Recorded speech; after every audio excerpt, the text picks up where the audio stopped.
some people have simply been left behind, and that includes white men, and particularly the working classes. Definitely. If you look at all stats, it pretty much supports this. So if we're looking on GCSE level, we now see that Black, Asian and pretty much all minority ethnic groups outperform white British people. In particular, white boys are scoring very poorly when it comes to numeracy rates, literacy rates. So she's 100% right in terms of this obsession with diversity and inclusion. It's letting down the vast majority of the country, which is predominantly white. And Sunil, you know, common sense, thank you for even saying it. It feels like a victory to even have these words, but it is true. It is true. And I know from my own journey into politics before I got into broadcasting, there's still no initiatives out there to help, particularly those white working class lads, the least likely demographic to finish with GCSEs, go to A-levels and go to university, being left behind, being forgotten. No one's helping them because, what? You might be seen as racist. For sure, and it goes even further because naturally if their education is low, they're likely to be doing as well professionally. So we even look at in terms of professional jobs, managerial jobs, white British people are scoring lower and lower. So here's a stat for you.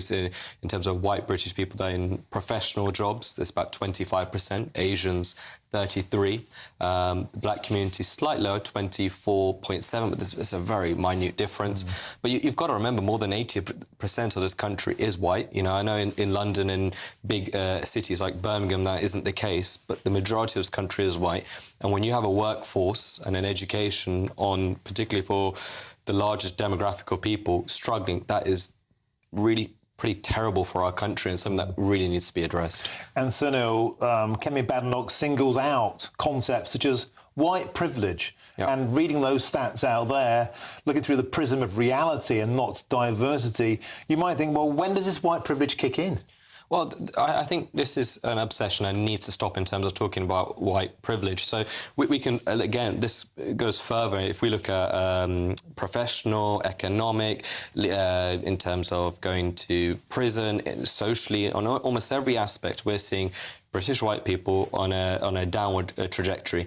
And I think some of this alludes to more what we should be looking at rather than this sort of inclusivity obsession is looking at stats such as two-parent households. And I think this is something that a lot of people are a bit shy of talking about and aren't very okay, but it's clear.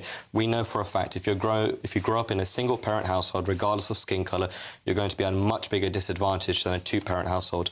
And the stats back this up. So the community that's outperforming the best and doing the best is typically British Indians. They have the lowest percentage of people that have single parents, so it's around 6 to 11%.